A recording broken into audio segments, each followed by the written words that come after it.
बात याद रखना कि जो ये ऑब्जेक्शंस आते हैं सेल्स में, वो ना एक स्पीड बम की तरह है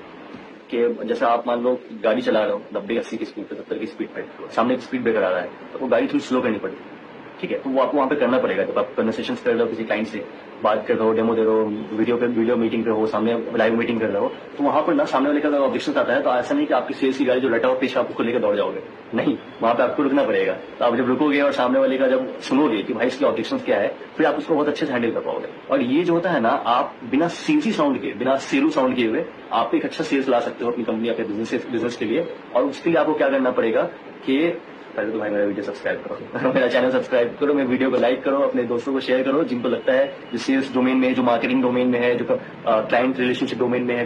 कस्टमर्स डोमेन में, कस्टमर हैंडलिंग डोमेन में काम आएगा उनको। ठीक है, और अब मैं बताता हूँ आपको कि आपको ये कैसे कर सकते हैं आपको कि टाइम जा रहा है, प्रोडक्शन जा रहा है, लेबर्स लग रहे हैं, साथ में बीच में कुछ प्रोडक्शन इश्यूज आता है वो आता है, प्रिंटिंग में कुछ इश्यू आता है वो आता है। तो सिर्फ ऐसा नहीं होता कि हमें मान लीजिए बैग बन रहा है, मुझे इसमें रॉ मटेरियल कितना कॉस्ट है, लेबर कितना कॉस्ट है, और ये सारी चीजें मिसलेनियस एक्सपेंसेस होता है सर। मिसलेनियस एक्सपेंसेस के बाद एक और चीज ये भी होती है कि रिजेक्शन आ जाते हैं। ठीक है, तो हमें एक रिजेक्शन का भी एक मार्जिन लेके चलना पड़ता है। आपको अगर प्रॉब्लम हो जाएगी सर तो मैं यहाँ बैठा हूँ,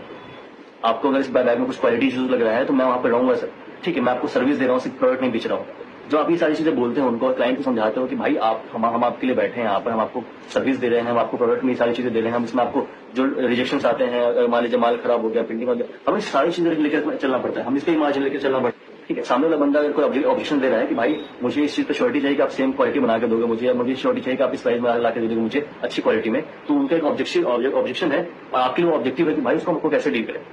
ठीक है, उनके लिए तो ऑब्जेक्टिव है, लेकिन आपके लिए ऑब्जेक्शन है कि आप उसको कैसे डील करें, और आप जितना अच्छे से जस्टिफाई कर लोगे उतना अच्छा है।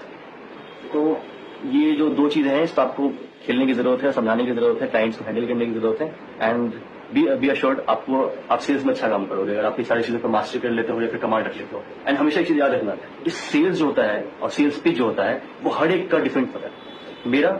एक पर्टिकुलर टोन है बात करने का, मेरा एक सॉफ्ट स्किल है, किसी लोग 3 लोग का एक एग्रेसिव स्किल भी होता है, तो हर चीजें वर्क करती है। ठीक है, सबके लिए सब चीज वर्क करती है, ऐसा नहीं कि मेरे लिए जो चीज वर्क कर रही है सेम चीज आपके लिए वर्क करनी है, आपको बनाना पड़ेगा। तो सेल्स हमेशा याद रखना कि मैंने जो बताया वो लर्निंग लो और आप अपना एक सेल्स पिच बनाओ।